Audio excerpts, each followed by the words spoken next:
Hi, today we're going to start with a partridge in a pear tree. See you in a minute.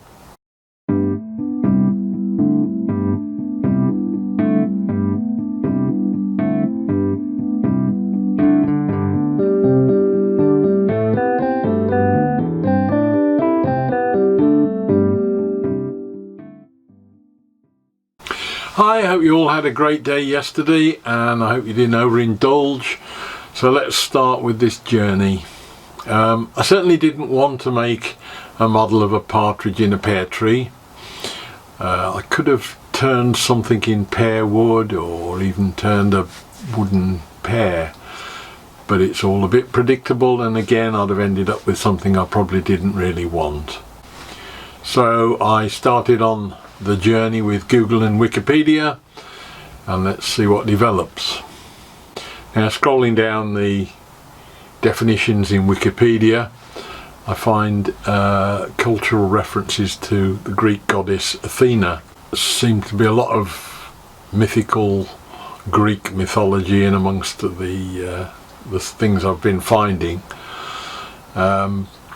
She's the goddess of wisdom, handicraft and war, and that struck a couple of chords with me. The connection of craft connections of arts, craft, skill. And then of course, to a person of a certain age, word Athena can only mean one thing, and that was a poster that was made from a photograph taken in my hometown in Birmingham in 1976. Now, as a starter, I decided that I'd probably get hold of a copy of this iconic image and frame it, but again it left me with the problem of what the hell do you do with it then, because it's not something you want sticking on the wall all the while.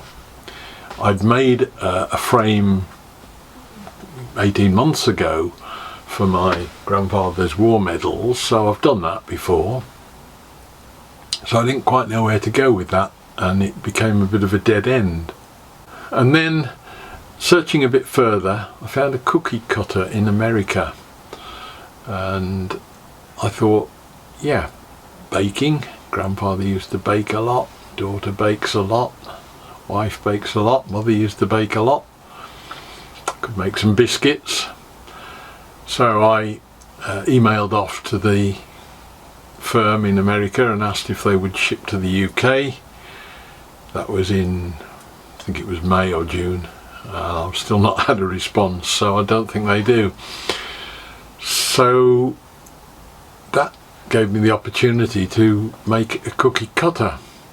So that's the build for this week. We're going to make a cookie cutter out of hopefully some copper and probably a piece of wood. See how we get on with it.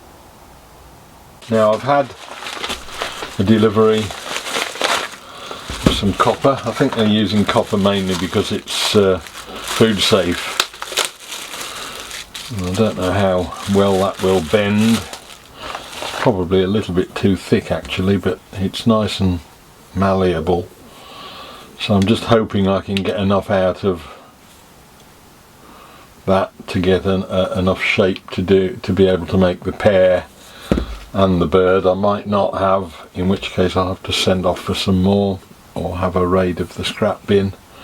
But I think the only thing, originally I was going to perhaps make a former of timber and form this around the edge, but it does seem quite solid enough to be able to do it on its own. So we'll try and see what we can do to get some shape into this, see if we can get it to the right sort of shape. Won't be ideal, but at least it'll be something. So we need to make a pear shape and a small bird shape. Again, they normally have a leaf as a separate piece. The one cutter shape I've got here has a leaf on it, but actually getting that to bake and separately without breaking off will be a bit of a nightmare anyway. So I think I'm just going to go for a pear shape, and then we'll worry about the leaves separately. Next thing I'll have to worry about is how to join these two together. And again, it's possible I might be able to solder along the joint. It hasn't got to take a huge amount of stress, but we'll cut it roughly to size and bend that round and see if we can solder it.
Now I managed to wrangle these into a couple of not entirely convincing shapes, but the aim of that one is purely to cut a hole in the middle of that one, so that should give us something which is a reasonably substantial cookie.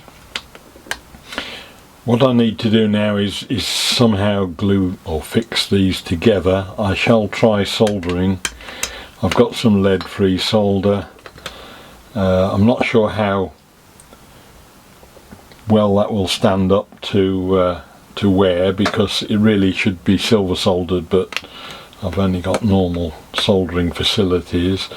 But we'll get a blow lamp on that. What I'll do is I'll wrap some wire around these like a tourniquet, tighten it up and get those two to touch, and then we can get some solder on it and see how we get on with that. And the other one will just solder along its beak line.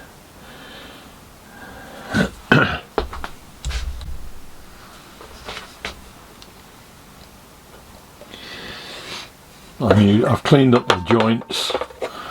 I've got a bit of wire wool because it's essential it's kept clean. Also need a good flux to stop the copper oxidizing. I've got a solution of phosphoric acid that I mix up, 12%. I'm not sure whether this will work or not with the pear in the clamp, but if it does, it's a little bit easier than wrapping it in wire and tightening it up like a tourniquet. We'll see.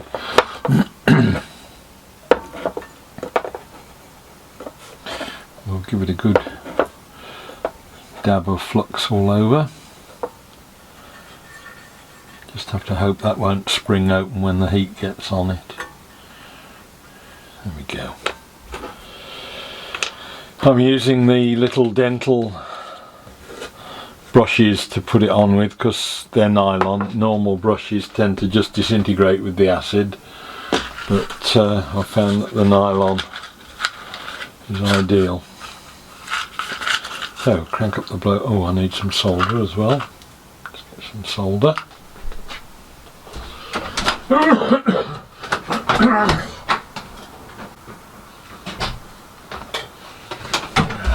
back. Solder. Get the brushes out of the way.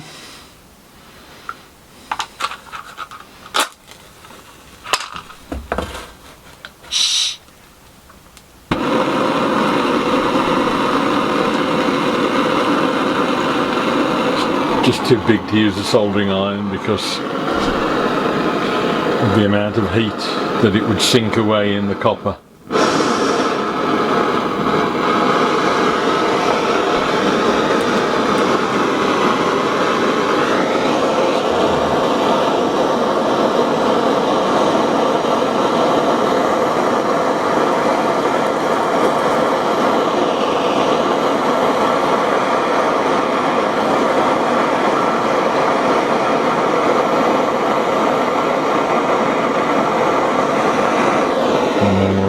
Joint.